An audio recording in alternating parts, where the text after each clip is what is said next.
రీసెంట్గా ఒక biggest YouTuber and actor అయిన షణ్ముఖ్ జశ్వంత్ గంజాయి కేసులో దొరికిపోవడం జరిగింది. యాజ్ వెల్ యాజ్ వాళ్ళ బ్రదర్ వినయ్ సంపత్ మీద కూడా ఒక అమ్మాయి కేసు వేయడం జరిగింది. దాని గురించి సైకలాజికల్గా రీజన్స్ ఏంటి and why celebrities are addicted to drugs and all అనే విషయాన్ని అడిగి తెలుసుకునే ప్రయత్నం చేద్దాం. మనతో పాటు డాక్టర్ వేదప్రియ రెడ్డి గారు ఉన్నారు.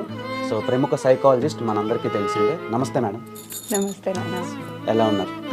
Bindaas. So and coming to point, so celebrities ఎందుకని ఎడిక్ట్ అవుతారు ఇలా గంజాయి అని, తర్వాత డ్రగ్స్కి, ఈ ఆల్కహాల్, ఇలాంటి ఎడిక్షన్స్ ఎందుకు ఉంటాయి? ఒక ఫేమస్ బిహేవియర్ మనకు అలవాటు అయిపోయినాక when we sit and peacefully observe the material around you, అక్కడ చుట్టుపక్కల ఇంకెవరు ఉండరు. ఆ లోన్లీనెస్ వాళ్ళకి చాలా గట్టిగా తగులుతుంది. సో అకార్డింగ్లీ ఆ